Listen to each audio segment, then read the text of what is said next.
Hello, everyone, and welcome to Civic Platform. The biggest challenge for newcomers to Canada is not the lack of resource or the lack of organization to provide assistance. The biggest challenge is knowing these organizations, what their names are, and where they are located. In this episode, we will learn about the challenges and where the newcomer finds their solution from Andrew Steven, a member of the legislature in Manitoba. Let's get started.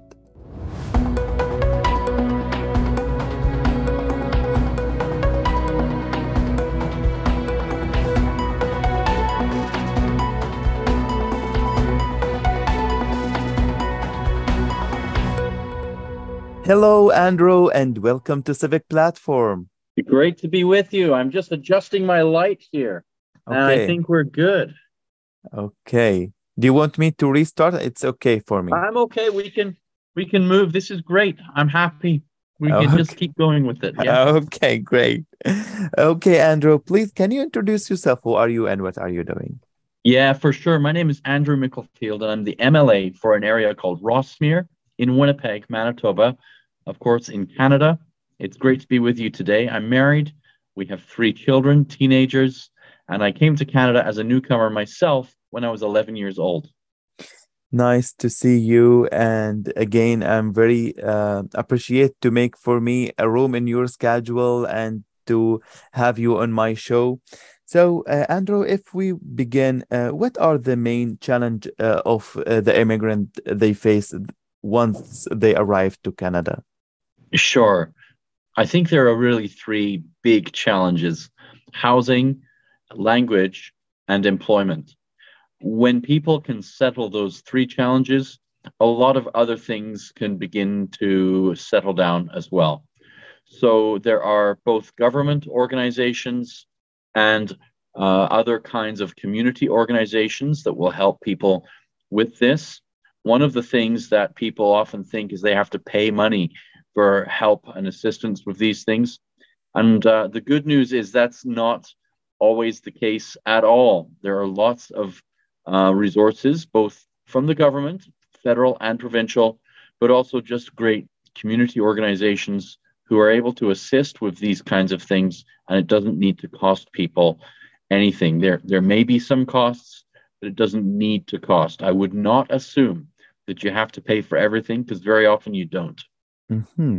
Andrew, if we can go deeply and with more details about every challenge. So let's start with the housing. Where's their barrier? What is the most things that they face, especially in the housing?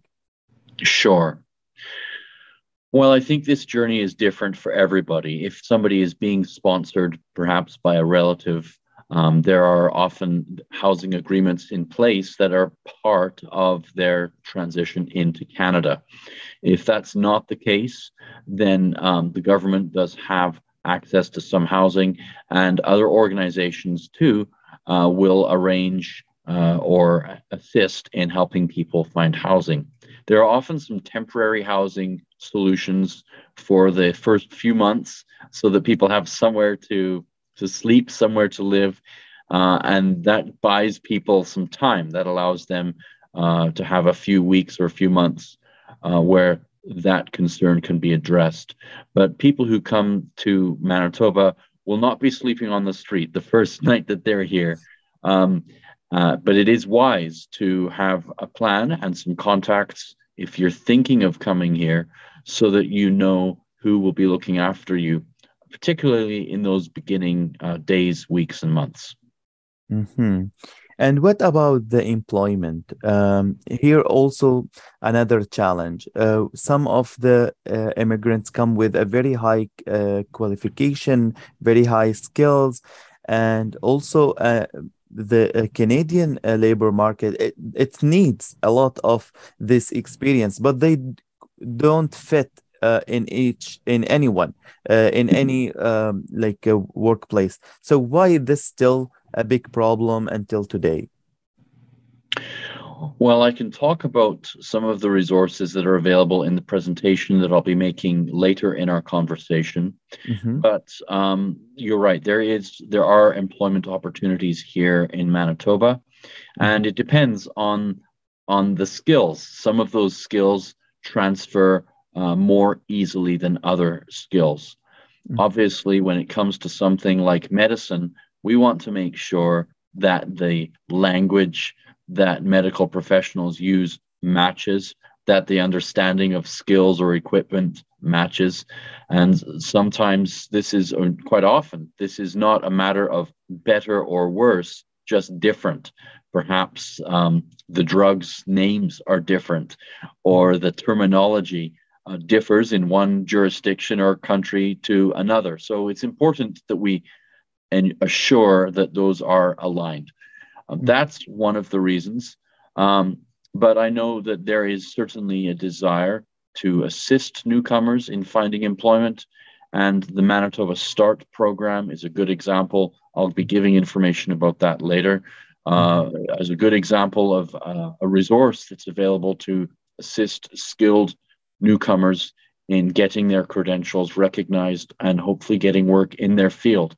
It doesn't always happen overnight, but I've helped many newcomers successfully land here, get their skills recognized, and be able to work in the field that they're trained to work in. I see. And also the third challenge you mentioned it, the language. So it's depend about the immigrants. Some of them come with the zero ground English, and some of them maybe they can have the basic conversation, and some of them fluent. So how they can manage their language to be like a Canadian citizen in the future, and they can deal with the street people, with anyone in the supermarket. How the city or Canada in general planning to improve the immigrants' languages? Well, in the presentation that I'll be making in a few minutes, I'll be giving people information about organizations that can help with language. There are many options. Some of those options are formal lessons, and other options are more conversational lessons or conversational settings. So it depends what somebody wants to achieve. If somebody wants to work maybe as, let's say, a legal assistant, of course, a language in that setting would be quite technical and would need to be quite precise because of the nature of the work. Obviously, if you're working in a legal setting, it's very important that language is of a high standard. But certainly most newcomers do not need such a precise high level of English. And so even a working level of English is attained by most newcomers that come here. And as I mentioned, there are a variety of assistants available, a variety of kinds of lessons.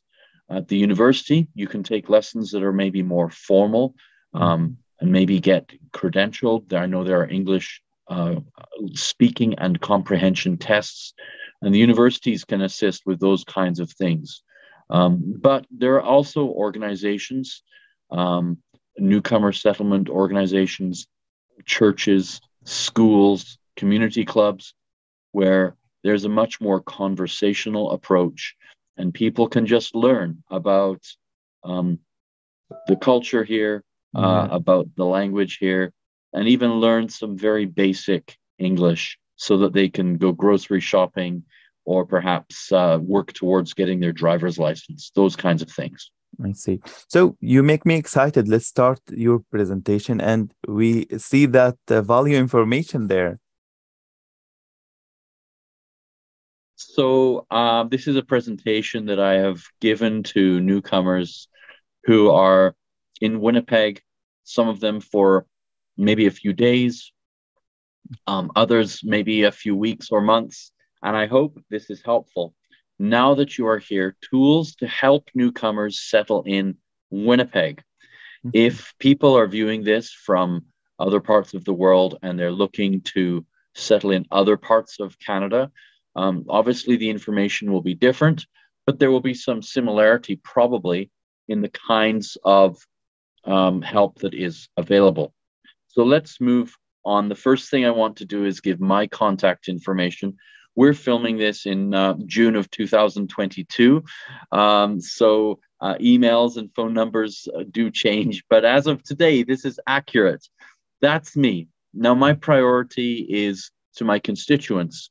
I actually have a legal priority for those people. However, I help other people as well who approach my office with a variety of questions.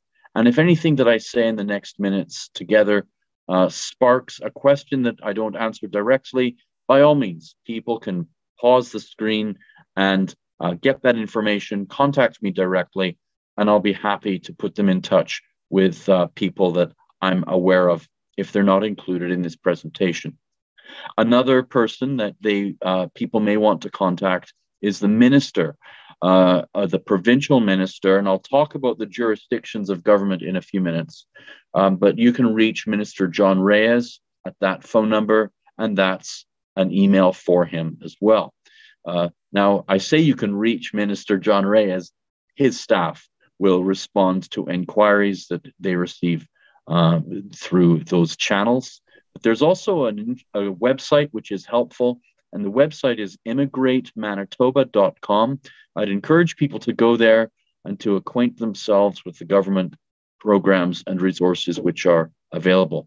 I'll be giving this information at the end of my presentation again, but I give it here up front so that people are aware that if they don't catch anything, if they don't understand everything that I'm saying, or maybe they have unique questions, those are some contact places that they can call and reach out to or email. And again, immigratemanitoba.com has lots of assistance there. The first thing that I would like to talk about is immigration, because immigration is a federal responsibility. Canada has 3 levels of government. Federal or national is obviously the largest level of government, and that jurisdiction looks after concerns regarding the entire country. In our area, the federal member of parliament is Raquel Dancho. There's her information. If you live in my area, then certainly that's a good contact for you regarding immigration. I'll talk a little bit about how immigration works. There are a number of ways that people come into Canada. Most people arrive here through one of the visas which are available. There are different kinds of visas, work visas, visitors visas, student visas. And so if you're looking to immigrate to Canada, maybe you're viewing this from another country, I would encourage you to contact a federal representative and find out about those processes. That's not something that I deal with directly because it's a federal government responsibility. Once people are here, they can work their way towards achieving what is called permanent residency. People also refer to that as PR for short. Once you have permanent residency, you can qualify for certain government benefits, child tax benefits being one example.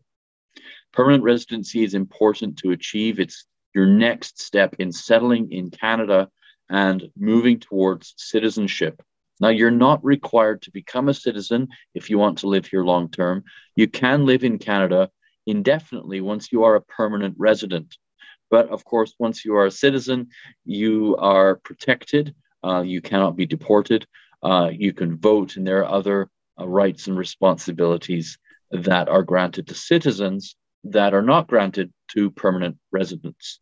But citizenship is it's expensive. It will cost you a few $1,000s, and that is sort of where lots of people want to end up. But it's not required that you are a citizen in order to work here or live here long term. You can own property as a permanent resident, but not, I believe, you can't own a house until you get your permanent residency. So permanent residency is essential. Citizenship is always a good idea, but it's not legally essential to live and function here. So I just make that distinction. Do you have any questions so far?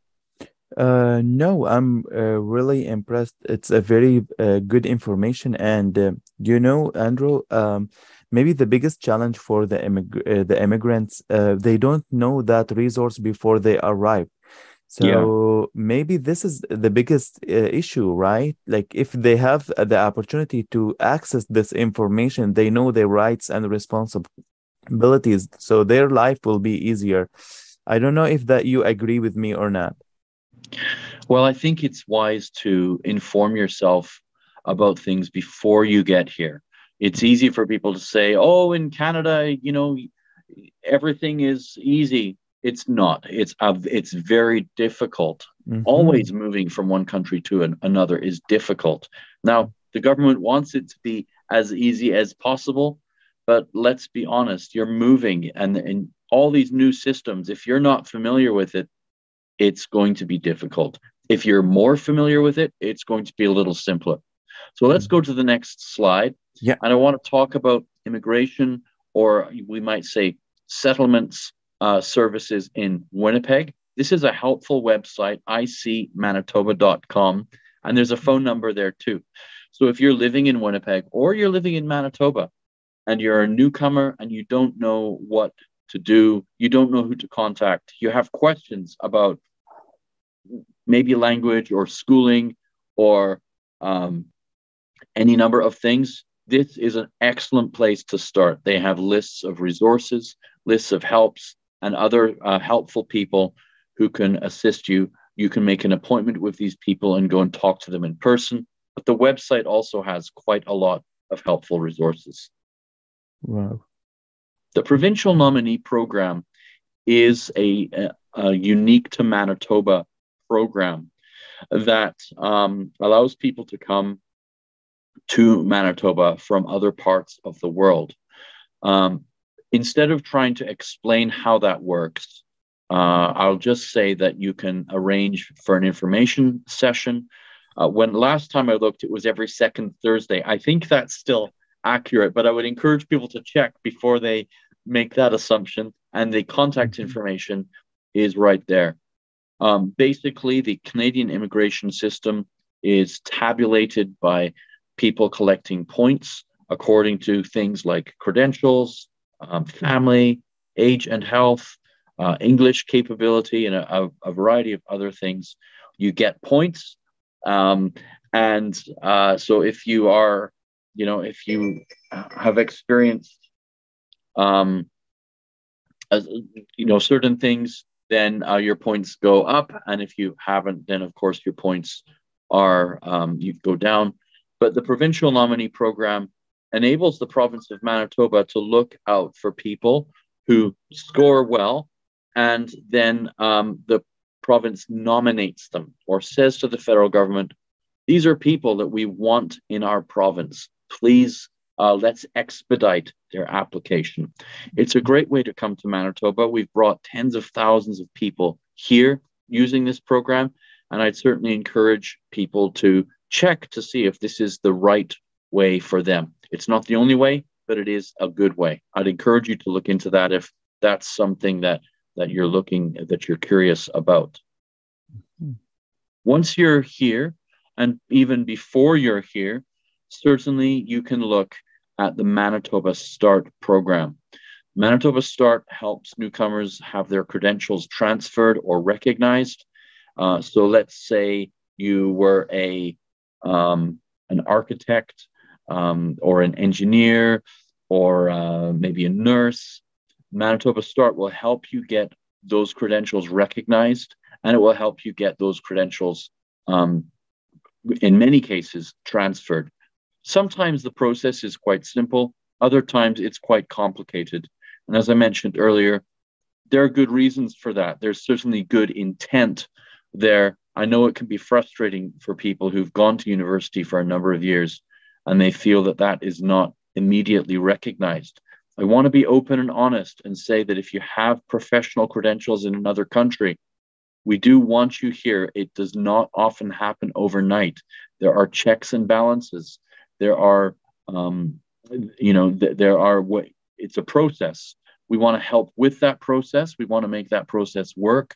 But this is who you would contact to find out how you can get your credentials transferred across. Manitoba Start, they do great work. There's a website, manitobastart.com, at the bottom of the screen. It's a little bit camouflaged because of the picture, but check that out.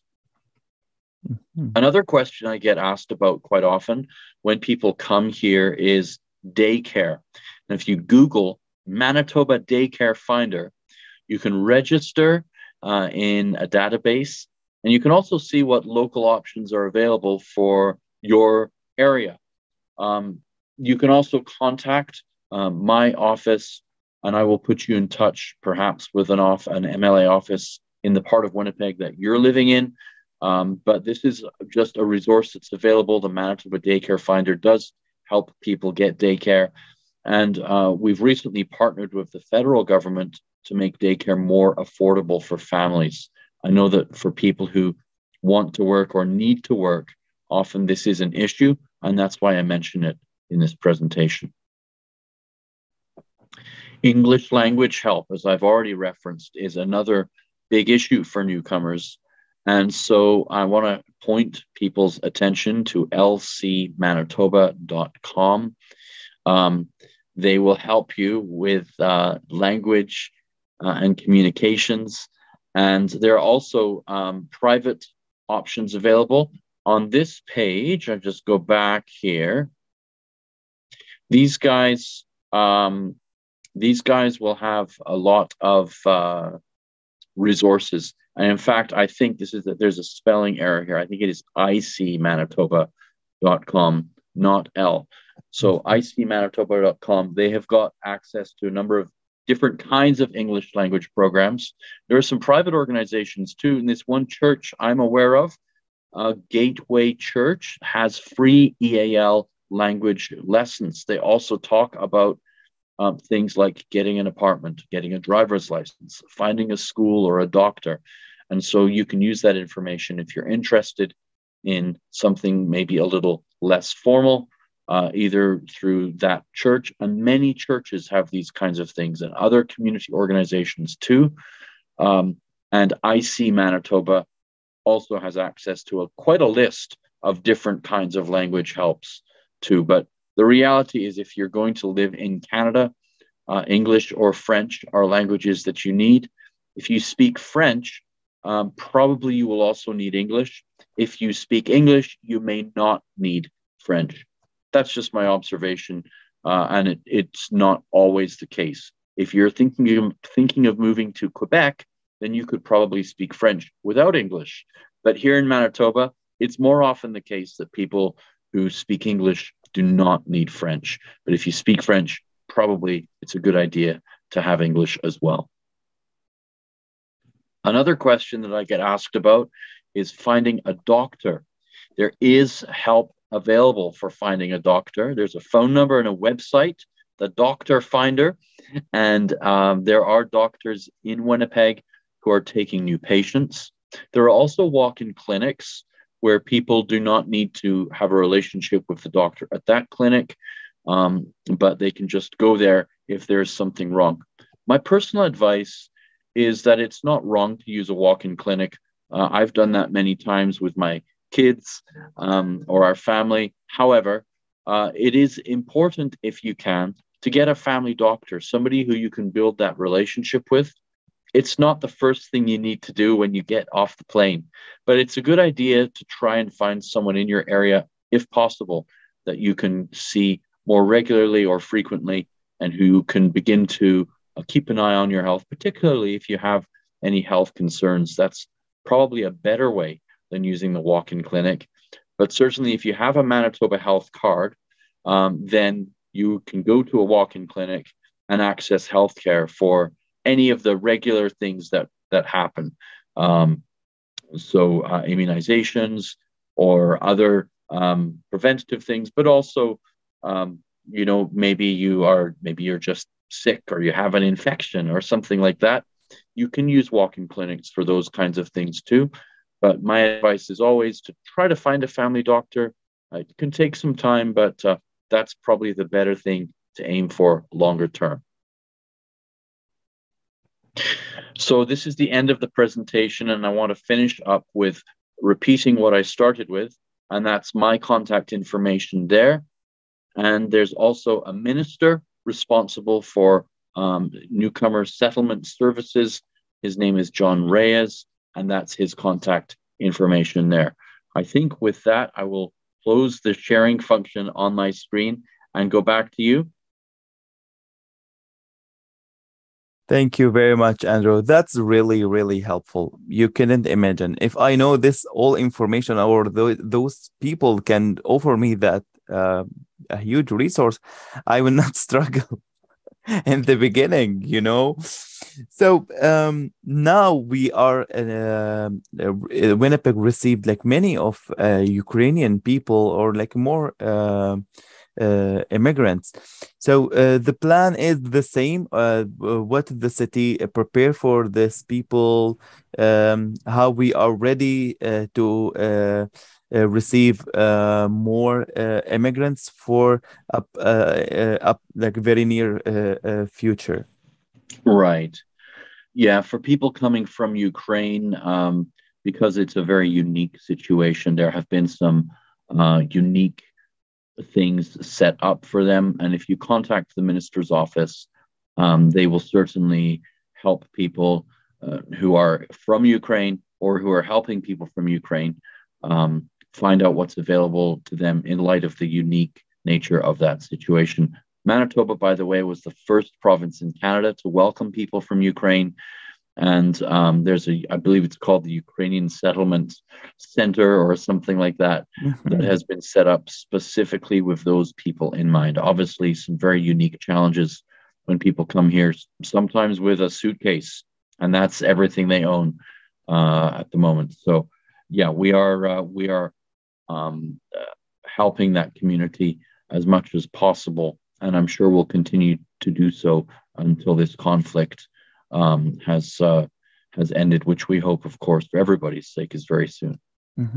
So we have been go through like the coronavirus pandemic. How was the immigrants' life looks like when they are looked at their home? They have to be isolated, and they have the barrier of English, and this they don't know the city, and they have to stay at this home.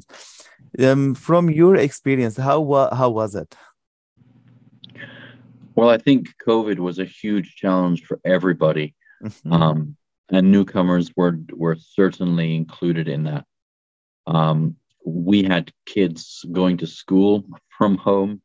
We had, of course, we had COVID in our home a couple of times. Oh, and sorry so we for had to isolate. Everybody's okay, but it was a nuisance for sure.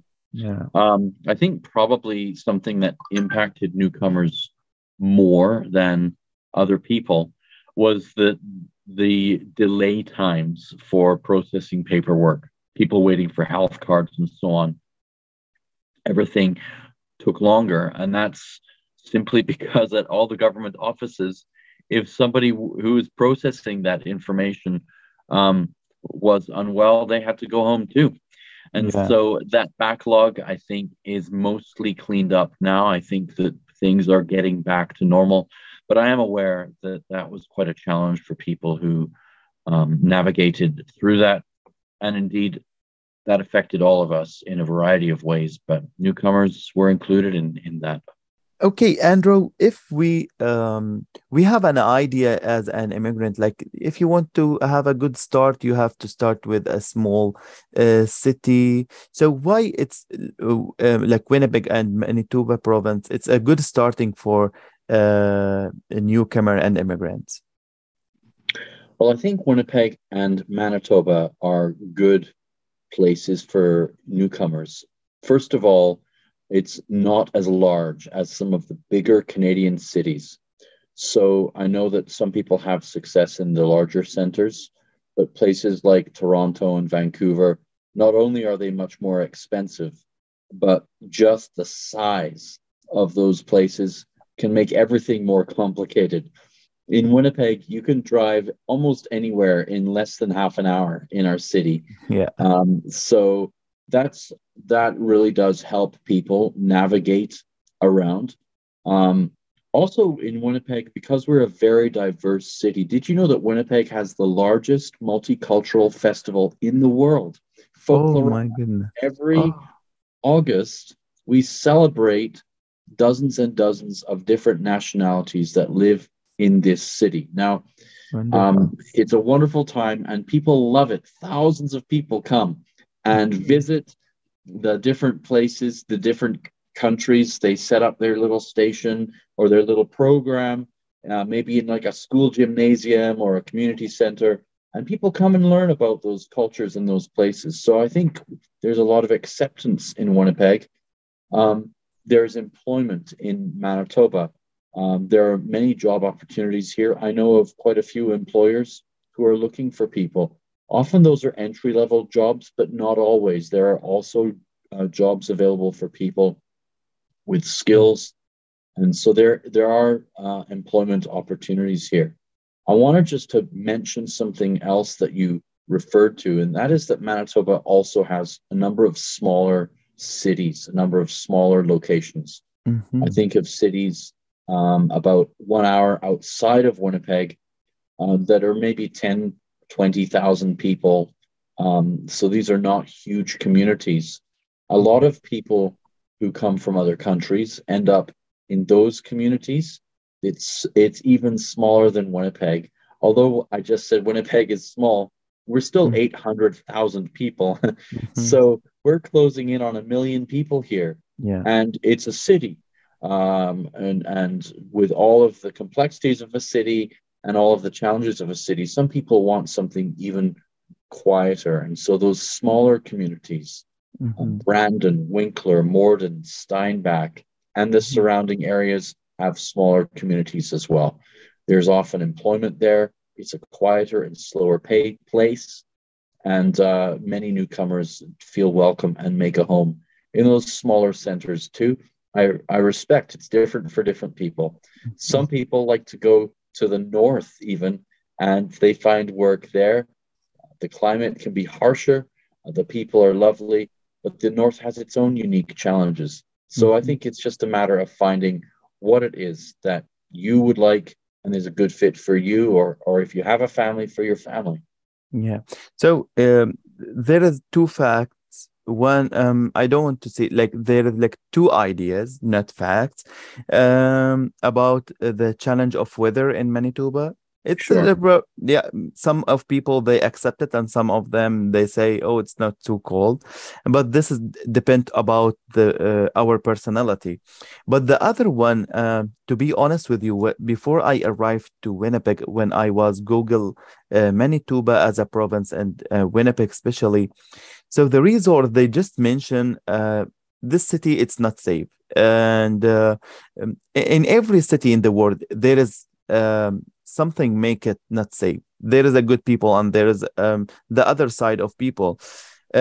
But why they don't clarify this is like we are in a very friendly city. I didn't face any problem, thanks God. When like I have been like a 3 years, I heard some problems, but this is like in any city in the world. But why when it comes to Winnipeg they highlight it a lot, and like a stereotype, like it's not safe city. And this information it make us have some fears inside before we arrive. And after that we have to know there is a safe neighborhoods, we can pick where we have to live. So what's your comment about this idea? Sure. Well, I think you're right. Look, every city has its challenges, and Winnipeg is no exception.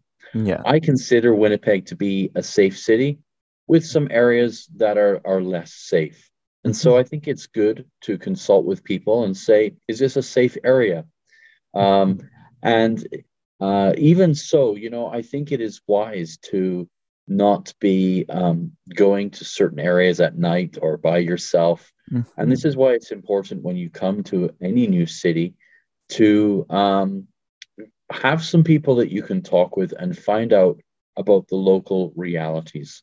There's Mm, crime in every community in Canada. I know that some people in other parts of the world, they think that Canada is a perfect country, and no, we're people people have challenges everywhere, and Winnipeg is no exception. mm, So I think we just have to learn culturally what is wise. mm, And I would do the same. If I was moving to another country, I would find out, how do things work here? mhm. What are the things that are wise for me to do? And maybe there are some foolish things that I shouldn't do. I I should see. learn those things so that I don't get myself into a Mhm, situation that maybe I don't want to be in. And same with children too. I mhm. think that we need to be aware that there are um, we want our kids to be safe, and so we want to make sure they're going to safe places in safe ways at safe times. Like you said yourself, most people Mm, have no issues, yeah. but it's wise to be aware, it's wise to be mindful and to become informed, just to make sure that we're not doing anything foolish, even if we Mhm. don't realize it or recognize it at the time. Mhm. Andrew, yourself, you came to Canada as an immigrant, and you was 11 years old, and you grow your kids here. You have teenagers right now, so maybe your parents they face maybe some challenge when they are parenting you when you was a kid because it's like maybe different parenting from their country of region and in Canada, it's a very multicultural country and a diverse countries and cities here. And also yourself, you have like maybe uh, another challenge with your next generations. And for the Arab community and Muslim community as well, maybe in their country of region, they don't like that very open and mixing with men and women.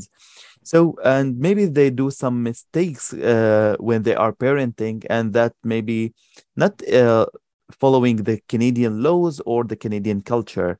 Yeah. So, you understand exactly what I'm saying. So, how we can parents our kids, for me, and as example, and not and avoid any challenging in the future. And I just want them to enjoy the city and not forget my culture, forget my religion um, how I can parenting my kids in the correct way. Sure, that's a great question. I think that one of the things that it's helpful to do for all parents is to find some kind of community. Now, it's always ideal, isn't it, when people in that community speak our language and understand our culture. So, if that is the case, then that's a good thing. But sometimes it's difficult to find maybe other Muslims or other Orthodox people or whatever your faith is, or maybe your language. Arabic is not a common language in Winnipeg. It Mhm. may be difficult to find other Arabic speakers, but there are still some good people who want to help newcomers settle. And so I would encourage everybody to find out the good people that they can find. They do exist. And I mentioned that in my presentation earlier. Mhm. I do want to say there's some differences as well. So in Canada, it's actually against the law to hit children in any way. I know that in some cultures, uh, people see this differently, but in Canada, we don't hit children for discipline, and you can actually end up in trouble with the police if you Yeah. do that. And so, I it's very important that people understand that there are laws about these things, and of course, children need to be taught things, and children don't always understand things the first time. But we don't strike children or hit children as a way to discipline them. We think of other ways. Maybe we take away some privileges, or maybe they don't um, play video games or Yeah. whatever it is. So I think that's one cultural difference. I know that sometimes um, that little bit of knowledge is very, very helpful, and nobody wants to be in trouble with the police, so it's wise to know where the laws maybe Yeah. are a little different. The culture is a little different too. So, and same even between men and men and women, and well, all of us. I mean, there are laws about any kind of violence, and the police do follow these things up. And so I think, my advice would be the police can be trusted in Canada. The police are good people. They're not perfect, but they're not going to be trying to harm people. They're not going to try to hurt people. I spoke with a police officer last night who's a friend of mine. He's a good man. However, they are there to enforce the laws. And violence within a home setting is not something that is tolerated. They will follow it up if they hear about it. And so I would encourage everybody not even to entertain that. If you could get away with it somewhere else, it's not the case here in Canada. Andrew, we have reached now the end of our episode. In the last minute, what do you want to say to wrap up your interview? I want to say thank you for inviting me. I want to say that I know it's not easy to be a newcomer in Canada. I know it's not easy to move your family around the world. I know it's not easy to settle into a city that has got strange customs, unfamiliar rules. People drive maybe on the other side of the road. The weather is different, the language is different, the culture is different, but people do settle here. People do make it. I think maybe the most important thing is to find a community, to find some people. And if there are people who are Canadians who are watching this, I would just say, reach out to some newcomers, make their transition a little bit simpler. The government is able to do so much, but the government can't be friends with everybody. And I think newcomers need friends.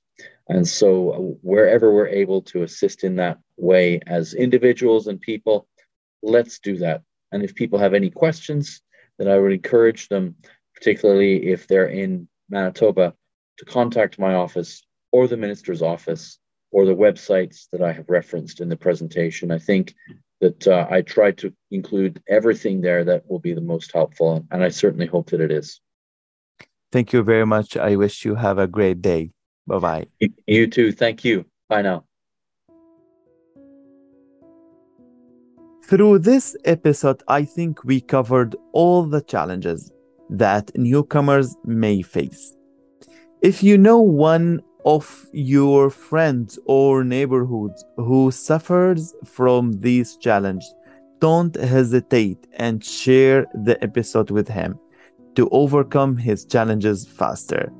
Thank you for watching. If you like the episode, please like, share, and subscribe to see our upcoming episodes.